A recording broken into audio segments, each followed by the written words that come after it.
Good morning, and welcome to another informative version of Diatribes from the Voice of Doom. Now here's your invective and innocuous host, Voice of Doom.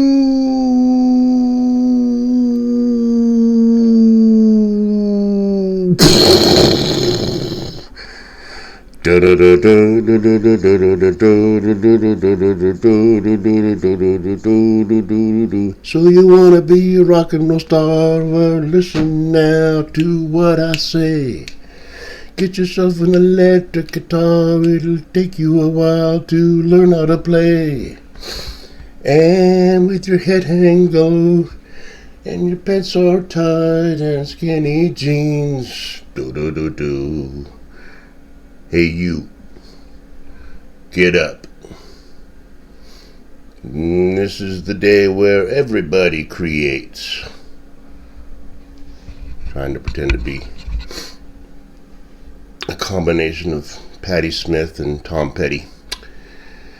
I'm gonna sing my own bumper music for a while, I guess. I don't know. That song came into my head. Why? Because I'm gonna do a subject today. It's all-encompassing and might be interesting because of what's going on. And the subject today is going to be about information. Sounds boring, doesn't it? But it's not.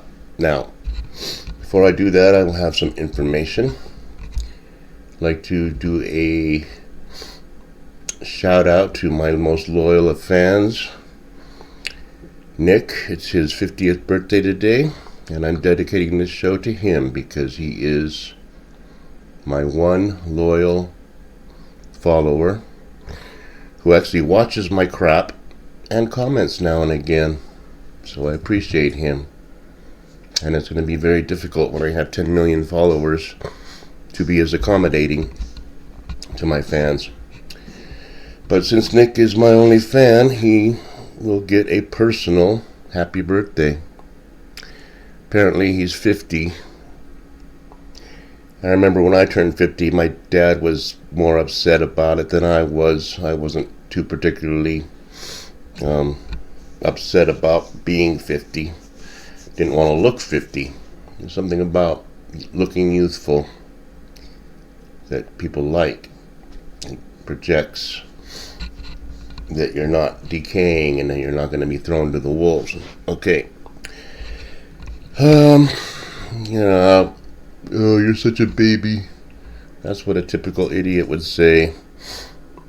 That you're 50 years old. But I worked in a place where 50 is considered you got to have ID still to drink because that's how old the people are in my area. It was a few years ago, I was waiting on a big party of older people, geriatrics, and the man was celebrating his birthday. And the lady says, "Oh, how old are you?" And he goes, 88. She goes, "Oh, you're just a baby." That's when I knew I was in old territory. So, it's an annoying cliche. But I think getting older is fine. In fact, the older I get, the more I feel like I know more than everybody else because I've been around longer. I've seen things happen. And I remember when they happen and a lot of the details. So we'll talk about those kind of things. Now, information. All right. I've done diatribes about production. That's why I did the Patti Smith song. This is an era where everyone can create. If you can have a phone, which everybody has, you can be a producer. Now, what does this mean? This means that everyone can use the mass media to project their opinion, to produce their idea, their concept. There's billions of them on YouTube. People that do all kinds of different things, all kinds of different shticks. And some are really stupid, and some on the TikTok that I see through proxies, of course. I don't watch TikTok per se. I watch the proxies talk about TikTok.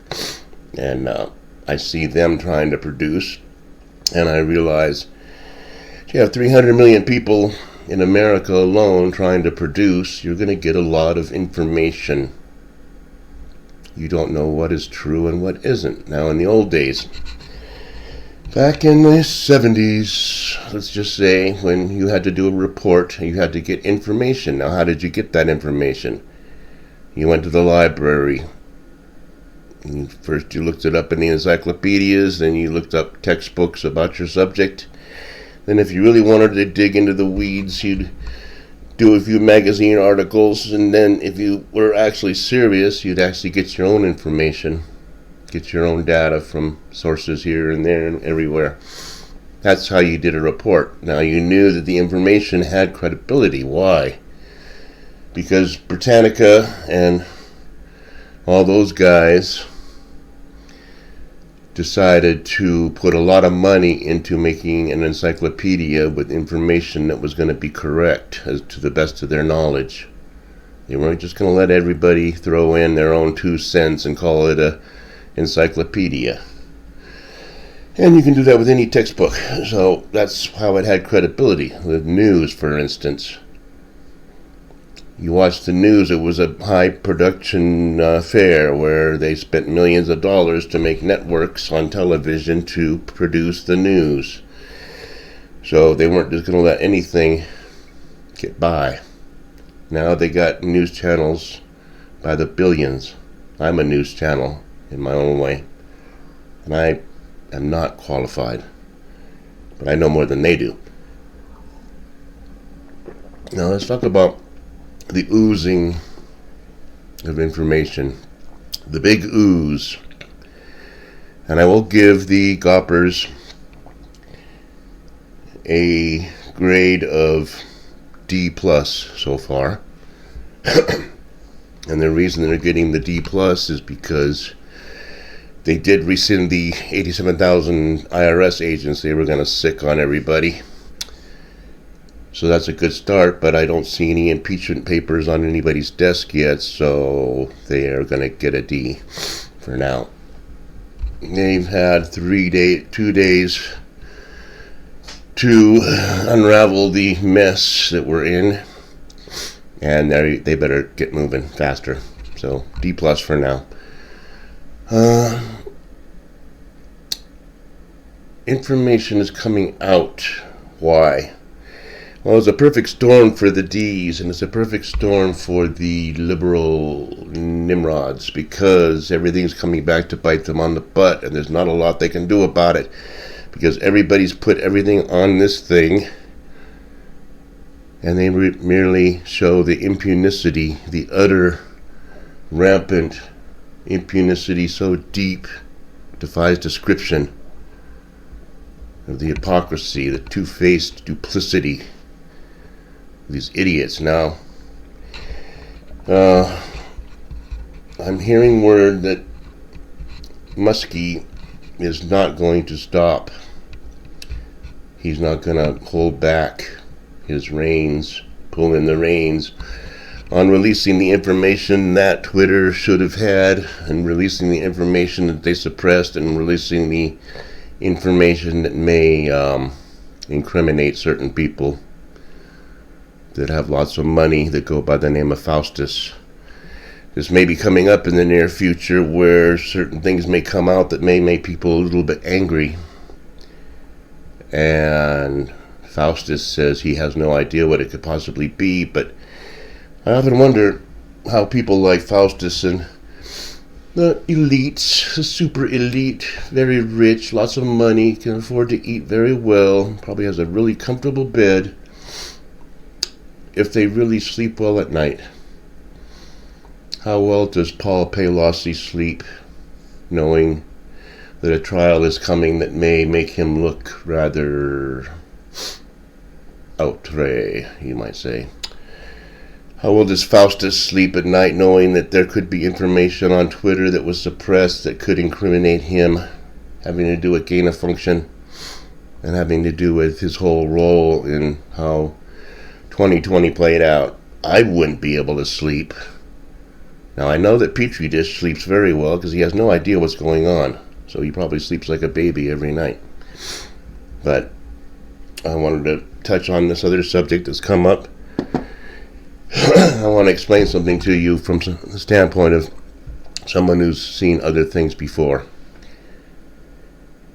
Apparently, Petri Dish has a whole bunch of boxes of classified information he wasn't supposed to have in the first place. He wasn't even in a position to declassify it. He was vice president. And he has his archives in a library, and that's a whole money scheme. If you look into it, that's a whole money laundering scheme for him to make more money. Everything he's ever done or touched is some sort of a criminal organization, criminal operation. So it has something to do with Penn College and his library. He took a bunch of boxes, and they quietly took it back a few months ago, right before the election, but they didn't announce it until now. And now, if you look at the news, they are saying how it's a mistake, and it's, anybody can make a mistake, and it's not that big a deal. And even that shrew that should never even be allowed to ever open her mouth on The View says, well, we know that Orangey was dishonest, so when they raided his house, they had a good reason for it. But we know Petri Dish is a very honest man, so it's just an honest mistake. So her two-faced duplicity is right there for everyone to see. She should not be allowed to finish the show. She'd be dragged by her heels off the stage and thrown into the orchestra pit. But she'll keep going until it gets so bad that she'll have to resign in disgrace because she'll realize that she looks like a total fool. Now, Grandma Garland Merrick immediately fast-tracked a special counsel to check into this cardboard box business. Now, let me explain something that nobody will tell you on the news.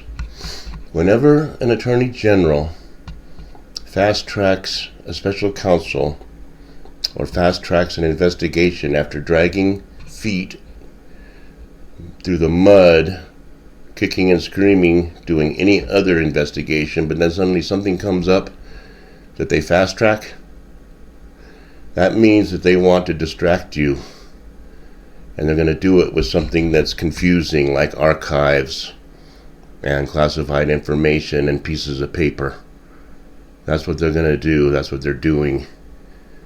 They never fast-track an investigation because they want to get to the bottom. They fast-track it to take people's minds off something else. They're like, if we can get all these coppers to start concentrating on this cardboard box business, then they won't have time for this Hunter Biden business or this name your topic business, this border business, this Mayorkas business, this Ukraine business, this where's the money going, where are the weapons going. They will be busy looking at cardboard boxes. And I'll tell you where I get my information. Jefferson. He had an attorney general. I believe her name was Janet Reno. I believe she is transgendered and she was born a male. But we'll leave that aside. She was the attorney general, and Jefferson had a lot of scandals all over the place having to do with major international dealings. Big money. Signing over our rights to certain metals and resources in order to enrich foreign countries, specifically China. He was corrupt to the bone, but what did they fast-track? They fast-tracked the blue dress, the stain. They found a stain. She saved the dress. Now they have proof that Jefferson had a picadillo in the damn Oval Office. And she fast-tracks that because she knows now everybody can argue about whether this is impeachable. And they will ignore Jefferson's other sins, which are many. so many. I could do 50 diatribes on that alone and not exhaust his sins and iniquities. But I'm already at the end, and you see what I'm telling you. They're going to fast track this cardboard box business and hope everybody ignores everything else, and you watch what happens. But I love seeing people squirm around trying to explain why it's okay for Petri dish not to be rated, and not for them to look at everything he has everywhere, because he has classified documents that he's not allowed to have, and he has them everywhere, and he's done everything. So I'll leave it there, and happy birthday, Nick, and I think this was a rather good one. I think I said what I wanted to say. So everybody go out there and be a rock and roll star. It's very easy. You just get a phone and you start putting things in there until you have a song. Me and my buddies do it all the time. So enjoy the day, and happy birthday again, Nick, my most loyal fan. Okay, good night.